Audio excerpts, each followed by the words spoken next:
What if I told you that the neighborhood you were born in was chosen for you? Not by chance, not by coincidence, but by government policy. What if I told you that right now, in the wealthiest nation in the history of the world, your zip code has more influence over your health, your wealth, and the length of your life than almost any choice you will ever make? What if I told you that this wasn't an accident? Black Americans living in certain neighborhoods have higher rates of heart disease, asthma, and cancer, not because of genetics, but because of where they live.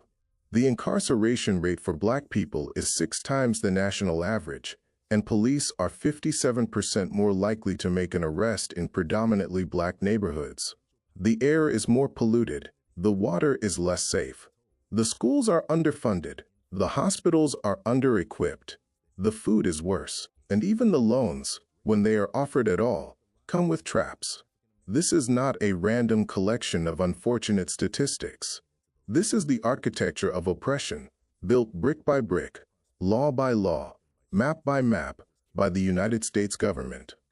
Today on Black Hidden Files, we're going to tell this story in full. We are going to follow the money, read the policy, and name the names.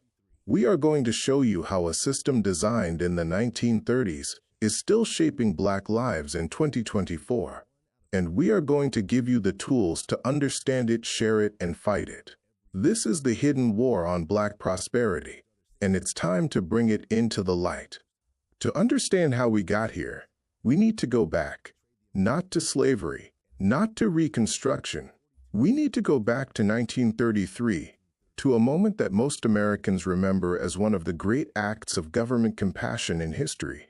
America in 1933 was broken. 1 in 4 Americans was unemployed. Bread lines stretched around city blocks. Bank failures had wiped out the savings of millions of ordinary families. Between 1929 and 1933, American wages had collapsed by over 42%. People who had done everything right, worked hard, saved their money, trusted the system, found themselves with nothing. Into this catastrophe walked Franklin Delano Roosevelt, promising a new deal for the American people. And in many ways he delivered. Social Security was introduced. The Public Works Administration put people back to work. New institutions were created to stabilize a shattered economy. One of those institutions was the Homeowners Loan Corporation, the HOLC, created to help middle-class Americans buy homes and prevent foreclosures. On paper, it was a lifeline. The 30-year mortgage, which we now take for granted, was born in this era, designed to make homeownership accessible, affordable, and achievable for working Americans. But beneath the surface of this benevolent program lurked something far more sinister. The HOLC didn't just offer loans. It created a system for deciding who deserved them, and that system would shape the racial geography of America for the next century. The HOLC's tool was a map, not just any map, a residential security map. Every major American city was surveyed and divided into 4 color-coded zones that would determine which neighborhoods were safe investments and which were not. Green zones were the best, desirable, stable, worthy of investment. Blue zones were still good, yellow zones were declining, and red zones, the ones drawn in blood red ink across the map, were labeled hazardous. What made a neighborhood hazardous? In the language of the HOLC evaluators, it was simple: the presence of Black families. Any neighborhood with a significant non-white population was automatically marked red, not because of crime rates, not because of property values, because of race. This practice became known as redlining, and what it meant in practice was devastating. Banks, following the government's own risk assessments, refused to issue mortgages in red zones. Insurance companies wouldn't write policies. Businesses wouldn't invest. Schools were underfunded because property tax revenues in these areas were deliberately suppressed. Think about what that means for a moment. If you can't get a mortgage, you can't buy a home. If you can't buy a home, you can't build equity. If you can't build equity, you can't borrow against it for education or business. If you can't invest in education or business, you can't build wealth. And if you can't build wealth, you can't pass anything to your children. With red lines on a map, the government didn't just segregate neighborhoods. It severed the entire chain of wealth creation for Black Americans, generation after generation after generation, and it was all official government policy. The National Housing Act of 1934 and the creation of the Federal Housing Administration took what the HOLC started and supercharged it. The FHA's underwriting manuals, the official documents guiding how loans would be evaluated, contained explicitly racist language that left absolutely no room for ambiguity. The 1935 FHA underwriting manual stated, and I quote, "Incompatible racial groups should not be permitted to live in the same communities." It endorsed the redlining of Black residential areas and indicated that mortgages should not be provided to Black families seeking to move into white neighborhoods. This wasn't a fringe position. This was federal policy, written in official government documents, enforced by official government agencies. The numbers tell the full horror of what followed. Between 1934 and 1962, the FHA and the Veterans Administration backed over $120 billion in home loans. Of that massive sum, representing the largest wealth-building program in American history, 98% went to white families. 98%. Black families received less than 2% of this financing. Less than 2% of the greatest government investment in middle-class prosperity the country had ever seen. The American dream was not a broken promise for Black America. It was a promise that was never made. White families used those homes to build equity. They borrowed against that equity to put their children through college, to start businesses, to weather financial storms. That equity became the seed money of the American middle class, and it was almost entirely white. Black families, locked out of these programs entirely, were left without that safety net, without that springboard, without that inheritance. The racial wealth gap we argue about today didn't emerge from nowhere. It was manufactured, deliberately, systematically, and with the full authority of the United States government. Statistics are staggering, but sometimes a single story tells the truth more powerfully than any number can. 1957, Levittown, Pennsylvania. A planned residential community of over 15,000 homes, all sold exclusively to white buyers. William Levitt, the developer, was openly racist and made no attempt to hide it. Levittown's policies were clear: no Black families. Then came Daisy Myers, a Black woman, a mother of 3, who purchased a home in Levittown from a white couple willing to sell to her. What happened next was a window into the soul of American residential racism. Crowds gathered outside her home to protest. Night after night, crosses were burned on her lawn, the symbol of the Ku Klux Klan, designed to communicate one thing: you are not safe here. Leave. Daisy Myers did not leave. Through months of harassment, intimidation, and coordinated community violence, she stayed. She raised her children. She refused to allow hatred to define the boundaries of her family's life. Daisy Myers wrote about this experience in her memoir, Sticks and Stones, and we've linked it in the description below. It is essential reading. But here is the painful truth of Daisy's story: she was the exception. Millions of Black families across America were not able to fight what she fought. They were locked into redlined neighborhoods, not by cross-burning mobs, though that happened too, but by the quiet, bureaucratic violence of government maps and lending policies that gave white communities every advantage and Black communities none. By now you understand how Black families were pushed into specific neighborhoods. But the cruelty didn't stop at the borders of those neighborhoods. Once confined there, those communities became targets for a second wave of harm. In 1987, the United Church of Christ published a landmark report titled Toxic Wastes and Race in the United States. Its findings were extraordinary. Race, not income, not geography, not population density, was the single most significant predictor of where toxic waste sites would be placed. Race, above everything else. Let that sink in. Not poverty, race. Black communities were, and continue to be, intentionally targeted for the location of industrial facilities, chemical plants, waste dumps, and pollution sources that no community would willingly accept. They were placed there because the residents of those communities had less political power to resist them, because their neighborhoods were already devalued, because they had been systematically stripped of the economic and political tools to fight back.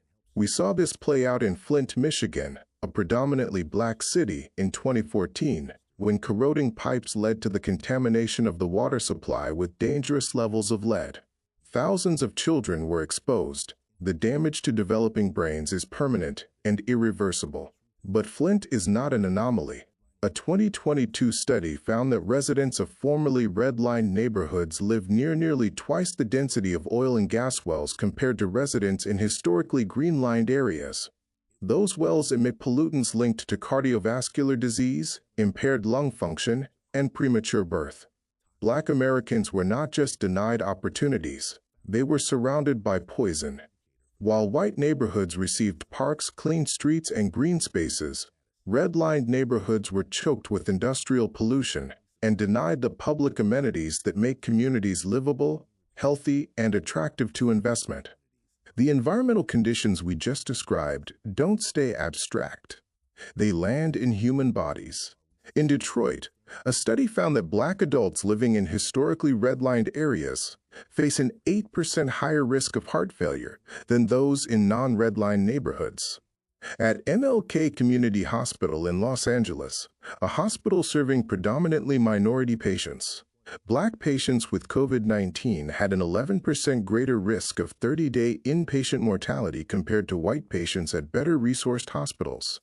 Not because of genetics, because of resources. The hospital in the redline neighborhood lacked access to antibody therapies, external lung machines, and specialized care equipment. The map drawn in the 1930s was still determining who lived and who died in 2020. Food deserts. Urban areas where it is difficult or impossible to buy affordable, fresh, nutritious food are concentrated almost entirely in formerly redlined neighborhoods. The result is predictable. Higher rates of diabetes, obesity, hypertension, and preventable disease. And then there is the statistic that I need you to stop and truly absorb. A study found that black Detroiters die 5 to 15 years earlier than their white counterparts. 5 to 15 years. A policy written in the 1930s is still shortening black lives today. That is not history. That is murder by bureaucracy. That is a death toll that continues to compound, generation after generation, because of lines drawn on a map before most people alive today were born. 5 to 15 years of life stolen, not by violence, by policy.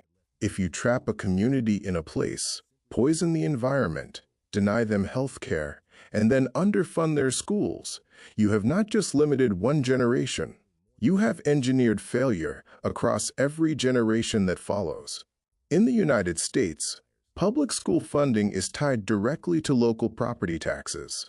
This means that wealthy neighborhoods with high property values generate more tax revenue and produce better-funded schools. Redline neighborhoods with property values that were deliberately suppressed produce schools that are perpetually underfunded. In Detroit, the school district boundary between Detroit proper and nearby Grosse Pointe remains one of the most starkly divided in the country. 3/4 of Grosse Pointe students are white. The district receives nearly $2,000 more per student in state and local funding than Detroit. Every year, every student, that $2,000 difference means fewer advanced placement courses, fewer extracurricular programs, older textbooks, larger class sizes, fewer counselors, fewer college preparation resources. It means that a child born in the wrong zip code, the zip code chosen for their family by a government map drawn before they were born, is already starting 10 steps behind before their first day of school. As one expert noted, when it comes to health, your zip code matters more than your genetic code. The same is profoundly true for education. Where you are born determines what is possible for you, not because of your intelligence or your effort or your character, but because of government policy. This is not a broken system. A broken system fails by accident. This system works exactly as it was designed. In the neighborhoods that redlining created, economically starved, environmentally poisoned, educationally abandoned, a new form of government intervention arrived, not investment, but policing. Black people are arrested at a rate 5.36 times that of white people. Police departments, operating with budgets that dwarfed the social services available in these communities, turned redlined neighborhoods into zones of constant surveillance and suspicion. Stop and frisk policies allowed officers to detain and search residents based on nothing more than their presence in a particular area, which often meant nothing more than being black. Jean Demy of NPR put it plainly. Housing segregation means Americans are having vastly different experiences with crime and vastly different experiences with policing. Residents of these communities couldn't simply avoid police contact. They lived in over-policed areas where daily life, walking to school, sitting on a stoop, driving home from work, could trigger an interaction with law enforcement. The constant threat of that interaction adds psychological stress, disrupts families, and creates a pervasive atmosphere of fear and distrust. And the data is unambiguous. This over-policing does not make communities safer. It compounds the damage already done by economic disinvestment. It criminalizes poverty. It creates criminal records that make employment harder, housing applications more likely to be denied, and the cycle of disadvantage more difficult to escape. The red lines on a map didn't just determine where black families would live. They determined how the state would treat them for the rest of their lives. If you thought the story couldn't get darker, understand this. When the banking system eventually did begin lending in black communities, it did so not to help, but to exploit.